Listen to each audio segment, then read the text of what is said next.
The fight for international justice for Palestinians who fell victim to Israel's latest assault continues as questions surrounding the International Criminal Court's responsibility to investigate these remain unanswered. While investigations are only permissible with the authorization of states that are signatories of the Rome Statute, International Criminal Law prosecutor Fatou Bensouda recently wrote that Palestine can join the statute and file an application against Israel over its latest airstrikes on Gaza. Yet Mahmoud Abbas's willingness to push for the move that could or could not see Israel indicted for war crimes remains under question. In a joint letter to Mahmoud Abbas, Joe Stork, Deputy Director of Human Rights Watch, said, "The argument that Palestine should forego the ICC because it would harm peace talks rings hollow when 20 years of talks have brought neither peace nor justice to victims of war crimes. People who want to end the lack of accountability in Palestine and deter future abuse should urge President Abbas to seek access to the ICC." The Israeli army allegedly opened 5 criminal investigations into its recent offensive, though both Israel and Hamas are subject to a UN inquest. Hamas continues to support the move, which could provide to the ICC jurisdiction over crimes committed on Palestinian territories. Now joining me to discuss some of what you saw there in the news, Arwa Ibrahim, a journalist at Middle East Eye, and online is Paul Usiskin, a writer and commentator on Middle Eastern affairs. Welcome to you both. I want to come to you first. Now, all this talk we're hearing about the Palestinian Authority holding back this report into looking into these war crimes. Why would they do such a thing? Well, one way to look at it is that Abbas has a strategy, and his strategy is to use joining the ICC and the application as a final bargaining chip. He wants to hold off on this until he can make sure that he has enough support behind him. If he were to go ahead with this application, he may jeopardize his relationship with the US, and he believes that the US is the only power that can actually deliver on making sure that Israel will reach a negotiated peace settlement. But then there is the other side of seeing it, which is that there's something else happening there. Paul, can I bring you into this discussion? Paul, what are your thoughts on this? The Palestinian Authority holding back in these criminal proceedings taking place? Yes, I think there are 2 reasons for this. The first is that it is clear now that should Palestine go to the ICC, having recognized the Rome Statute, it would also open itself up to investigation into war crimes. And that's something that needs to be taken into consideration. The second is that at the moment, the reconciliation government that was the pretext for Israel's 50-day war against Gaza is on a knife edge. It's very clear that there is serious difficulty between Mahmoud Abbas and Hamas. Do you think Mahmoud Abbas has come under pressure to not file this complaint? I'm sure he's come under pressure from both Israel and the Americans. The view I take about all of this is that the Israeli government and its leader behave like scalded cats whenever Mahmoud Abbas takes steps towards the strategy that our colleague outlined in brief a few moments ago. Because all of those steps, if they're taken together, if they work, if there is consistent Palestinian unity behind it, would take the entire matter of resolving the Israel-Palestine conflict out of Israel's hands. Thank you, Paul. I want to come back to you. Now, the Israeli army have launched their own investigation into what's taken place. Does that stand for anything? Well, both Israel and Hamas would be potentially liable if this investigation goes forward. However, Hamas has been pushing Abbas to go ahead with the investigation and with joining the ICC. Israel has joined the ICC but has not ratified this application. So they are both at odds of this. Paul? View of an investigation into potential war crimes is very serious. It comes at a time where, post the 50-day war, there's the beginning of major soul-searching within the country. It's evident from reading headline stories in the main papers, including today. The version of these investigations that I read talked about 99 different incursions being investigated. And I think it's very timely, and I think it's very necessary. Okay, Arwa, can I come back to you? Now, there are a few different things surrounding this issue, but we've also heard talk about the unity government coming under pressure and possibly falling apart. What are we expecting? The unity government has been in a very bad situation for a long time. And when I spoke to several analysts about this, the reports that have come out, they said that it's not necessary that this specific issue would be the breaking point. However, we've been hearing from Abbas that he's very angry at Hamas, that he sees Hamas as trying to take over Gaza, that there is no real unity government. So things and relationships are very, very strained at the moment. There is potential that it will fall apart, and I think that is in the process of happening. What will be the breaking point, we're not sure yet. What is Abbas angry about?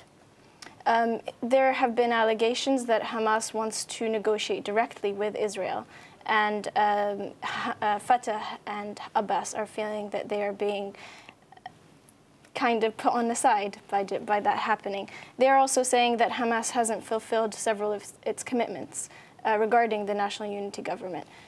From another perspective, you see that the Palestinian public are very angry at the PLO, at Fatah and at Abbas. Throughout the 51-day war against Gaza, there have been many protests happening throughout the West Bank, not just against Israel, but against the Palestinian Authority. And many people have been asking, if a third intifada were to take place, would it be against Israel or would it be against the Palestinian Authority itself? Paul, I want to ask you the same question also on a third intifada taking place. Who would it be against? Okay, let's start at the beginning. I think that for Hamas to start its own line of discussion, possibly negotiation with Israel, completely ruins the notion that there is one address, one united address for Palestine. And if the Palestinians are contemplating going forward into appealing to the United Nations for recognition, be sure that Hamas would not get that recognition alone. So this is extremely divisive. In terms of a third intifada, my reading and my sources don't concur with what our colleague has just said. I'm hearing that there have been demonstrations both against Hamas and against the Palestinian Authority, whilst at the same time the obvious demonstrations against Israel.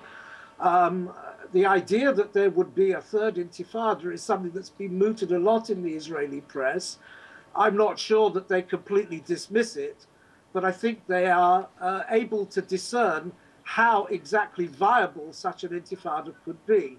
And I'm sure they'd be ready to deter it if such a thing broke out. I don't think it serves anybody, by the way, that such a thing would happen. Arwa, we just heard Paul there saying that people are angry with Hamas also. Absolutely, I agree with you, Paul. People are very angry at Hamas, but throughout the 51-day war, there has been some sort of support. People are feeling a bit different about Hamas, especially in Gaza, but also in the West Bank. It is clear that the unity government is very important to actually deliver on the promises given to all the Palestinian people, and it wouldn't be in anyone's favor if that unity government were to break. But I would also disagree with Paul that people are not angry at the PA. I think there is a lot of feelings of tension and stress, and from within Fatah as well, not just among the public. What are the implications of the breakup of the unity government? There would be very bad repercussions which would affect the negotiation process, because one of the most important things, there are many repercussions, but I'll speak about one specific thing. It is important for the Palestinians to have one unified voice in terms of the negotiation process, and they have come a long way to reach where they have at the moment. With the processes breaking down, it would have very negative implications on this negotiated process. Now, Israel doesn't recognize that unified voice. So what sort of implications does that have? I wouldn't say that Israel doesn't recognize it. It's being forced to recognize it. But the most important part of this, in the first step, is for the Palestinians to actually maintain that unified stance. And then it will ensure that Israel recognizes that voice. Paul, can I come to you on that? Israel, of course, has been very, very critical of the unity government. What sort of implications would we see out of the breakup of it? I think it would be a massive political victory for Israel Israel is responsible for continuing to divide the House of Palestine, it's not surprising that those who have been under the Israeli barrage over this last war would be seen by the rest of the Palestinian community as those capable of standing up to Israel. But a complete collapse of the reconciliation government, which, as I said before, the creation of which was the reason for this war, something that Israel did not want to happen. That reconciliation government is a threat to Israel's future control over how you solve, if you solve, the Israel-Palestine conflict. The collapse of that reconciliation government initiative would be politically absolutely disastrous for the Palestinians, and it would be a victory for a consistent Israeli divisive policy towards them. Thank you, Paul. Just before we do move on, I want to come to you on a final question. Now, the 51-day siege of Gaza, people are very angry, both in the West Bank and in Gaza. But what do people want from the Palestinian Authority? I believe people want to see a real change. They want to feel that what the price they have paid and the sacrifices that have been made, the number of people who've died, the houses and infrastructure that has been destroyed, they want to feel that something will change. The siege will be lifted. Their demands in terms of a seaport, an airport, all of these things, even if they will take time, that there is something leading up to them. And that's the kind of proof or evidence that they are looking for from whichever government, from President Mahmoud Abbas and from the unity government, which hopefully won't break down. Well, thank you both very much.